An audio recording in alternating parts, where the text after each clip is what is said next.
Памятные мероприятия начались с возложения цветов к мемориалу первому президенту Абхазии Владиславу Ардзинбу. Затем члены семьи Виталия Вольфа вместе с ветеранами и представителями района направились в Ишерскую среднюю школу. Во время Отечественной войны народа Абхазии именно в стенах этого здания была сейсмологическая лаборатория, где при исполнении воинского долга погиб Виталий Вольф. На месте гибели героя установлена мемориальная плита. Родственники Виталия Вольфа почтили память героя, возложив цветы к памятнику.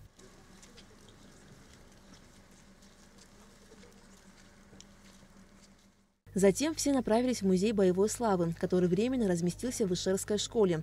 Учащиеся школы прочли стихи военных лет, рассказали о подвиге героя. Виталий Вольф родился в семье служащих. По национальности он немец.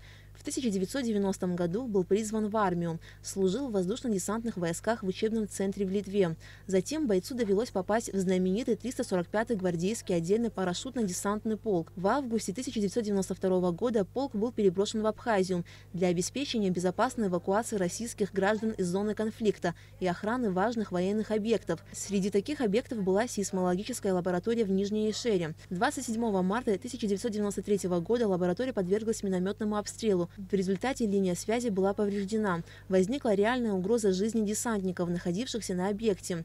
Несмотря на осколочное ранение в голову, Виталию Вольфу удалось восстановить связь с российской оперативной группой ВДВ в Гудауте. Вызванные по восстановленной связи вертолеты нанесли удар по позициям противника. Но сам Виталий Вольф от полученных ран скончался. Он всегда останется в нашей памяти и в памяти всего народа Абхазии вечно живым. Подвиг его бессмертен. Я уверена, что дирекция и педколлективы этой школы и впредь будут делать все зависящее от них для его увековечения, его памяти. Будут воспитывать подрастающее поколение на примерах мужества и героизма Виталия Александровича. Низкий поклон родителям, воспитавшим такого славного сына. Похоронен Виталий Вольф в родном городе Яровое Алтайского края. За совершенный подвиг и героизм он был посмертно удостоен звания Героя Абхазии и Героя России. Огромное вам всем спасибо. Мы тронуты до слез вот теми делами, посвященные нашему сыну, вашим павшим землякам и вообще павшим всех во имя Родины. Поэтому берегите Родину. Сестры Виталия Вольфа впервые приехали в Абхазию и на место гибели брата. Они выразили благодарность за то, что здесь чтут и помнят подвиг Виталия Вольфа и пожелали мира Абхазии.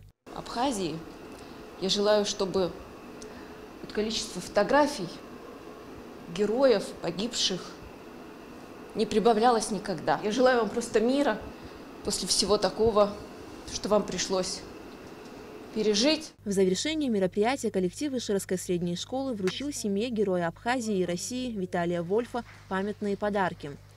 Аля Катрапш, Степан Мартиросян, Абхазское телевидение.